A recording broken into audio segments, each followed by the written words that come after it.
جولة جديدة من قناتكم. جولتنا اليوم في شارع مازين من أشهر شوارع حي المنج.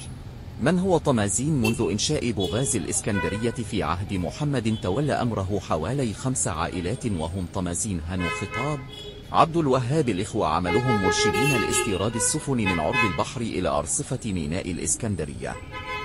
هذه الوظيفة هي إرث هذه العائلات لعقود طويلة.